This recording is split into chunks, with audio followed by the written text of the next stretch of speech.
பச்சை பாம்பு எப்படி மிக சிறப்பாக படுத்திருக்கு பாருங்கள். தெரியுதா? நல்லா பாருங்கள், தெரியுதா? அவ்வளோ அழகாக தூங்குது பாருங்கள். ஒரு நிமிஷம் இன்னும் ஜூம் பண்ணுறேன். நம்மளோட ஃபோனில் இவ்வளோ தான் ஜூம் பண்ண முடியும். இப்போ காலையில் மணி 7:10. சும்மா அப்படியே ஒரு வாக் போனால் அவ்வளோ அழகாக படுத்துருக்கு பாருங்கள். பார்த்துட்டிங்களா எல்லாரும்?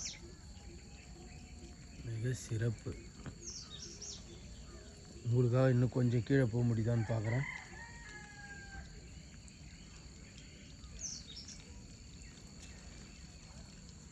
கண்டிப்பாக முடியல, எனக்கே படபடன்னு இருக்குது. வேறு ஏதாவது இருக்கான்னு தெரியல, அதனால் முடிச்சுக்கலாம். அடுத்த வீடியோவில் சந்திப்போம்.